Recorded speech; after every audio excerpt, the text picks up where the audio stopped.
तुम मेरा साथ दो, हम हिंदू राष्ट्र बनाएंगे। मध्य प्रदेश में छतरपुर जिले के ऐतिहासिक खजुराहो मंदिर दुनिया भर के लोगों का ध्यान खींचते हैं, लेकिन इस जिले का एक गांव गढ़ा बीते कई सालों से दूसरी वजहों से लोगों का ध्यान खींच रहा है। वजह है बागेश्वर धाम के धीरेंद्र शास्त्री, जिनके भक्त उनमें एक चमत्कारी देखते हैं और विरोधी अंधविश्वास फैलाने का आरोप लगाते हैं। आइए जानते हैं धीरेंद्र शास्त्री की कहानी। गढ़ा में रामकृपाल और सरोज के घर साल 1996 में धीरेंद्र पैदा हुए। 3 भाई बहनों में सबसे बड़े धीरेंद्र का बचपन से ही पंडिताई में खूब मन लगता। धीरेंद्र स्कूल के लिए निकलते लेकिन मंदिर पहुंच जाते। बागेश्वर धाम वेबसाइट के मुताबिक धीरेंद्र शास्त्री का बचपन तंगहाली में बीता। कर्मकांडी परिवार था, पूजा पाठ में जो दक्षिणा मिल जाती उसी से 5 लोगों का परिवार चलता। धीरेंद्र ने अपने दादा सैतुलाल गर्ग से पंडिताई सीखी। फिर एक रोज धीरेंद्र अज्ञातवास पर चले गए। गढ़ा गांव के एक शख्स ने बताया, धीरेंद्र पता नहीं कहां पर 1 साल के लिए गायब हो गए थे।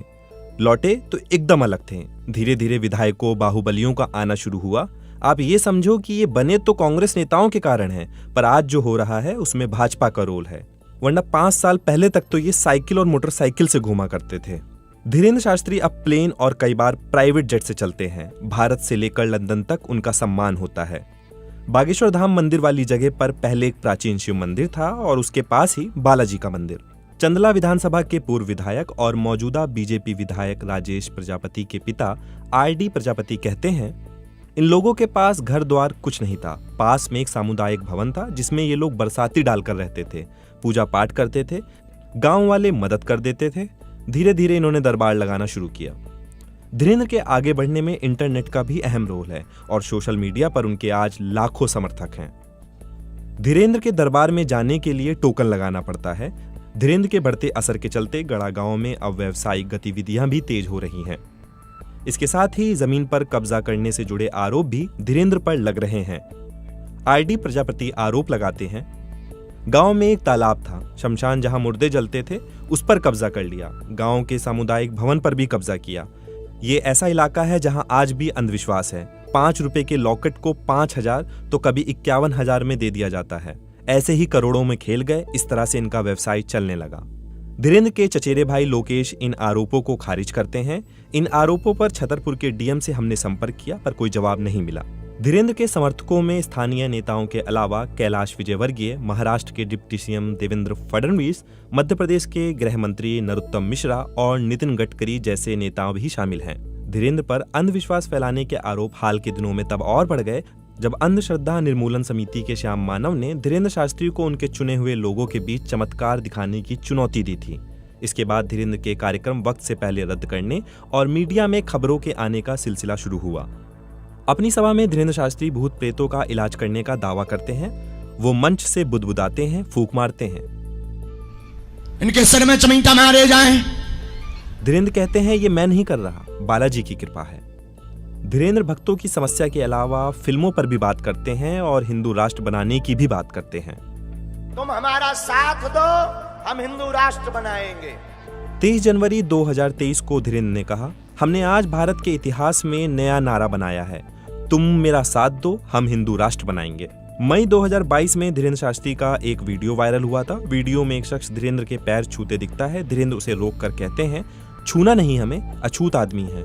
हालांकि धीरेंद्र ने बाद में कहा वो ऐसा इसलिए करते हैं क्योंकि उनके पास बालाजी का गदा रहता है और वो सब में राम देखते हैं। ऐसे में किसी का पैर छूना उनको सही नहीं लगता।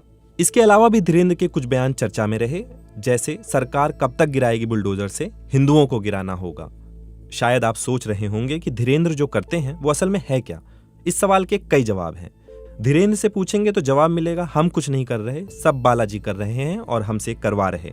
श्रद्धालुओं से पूछेंगे तो जवाब मिलेगा, चमत्कार है। विज्ञान मनोवैज्ञानिकों और जादूगरों से पूछेंगे तो जवाब बिल्कुल अलग मिलेगा।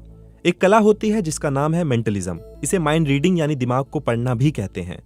इस कला को जानने वाला इंसान सामने वाले के हाव भाव, शब्दों के इस्तेमाल, बोली के आधार पर किसी के दिमाग को पढ़ सकता है। इसी कला की एक कलाकार सुहानी शाह बीबीसी से कहती हैं, जादू के अंदर कई जॉनर होते हैं, मेंटलिज्म भी उसी में से एक है। मैं 32 साल की हूं और 7 साल की उम्र से जादू की ट्रिक्स कर रही हूं। बीते 10 सालों से मेंटलिज्म कर रही हूं। मेंटलिज्म में कई तकनीक होती हैं। कई बार आंखों की मूवमेंट, हाव भाव, बोलने के तरीकों से सामने वाले की बात को जाना जा सकता है। ये पूरी कला लोगों के दिमाग के आसपास होती है। जिसे कला बोलते हैं, धीरेन्द्र उसे चमत्कार बोल रहे हैं। ऐसा नहीं है कि इस तरह से लोगों की परेशानियों को किसी कहे या अनकहे चमत्कार से दूर करने वालों में धीरेन्द्र शास्त्री अकेला नाम है। ईसाइयों, मुसलमानों में भी कई ऐसे लोग हुए हैं जो कभी हालेलुया तो कभी कुरान की आयतें पढ़कर लोगों के दुख दूर करने का दावा करते दिखते हैं।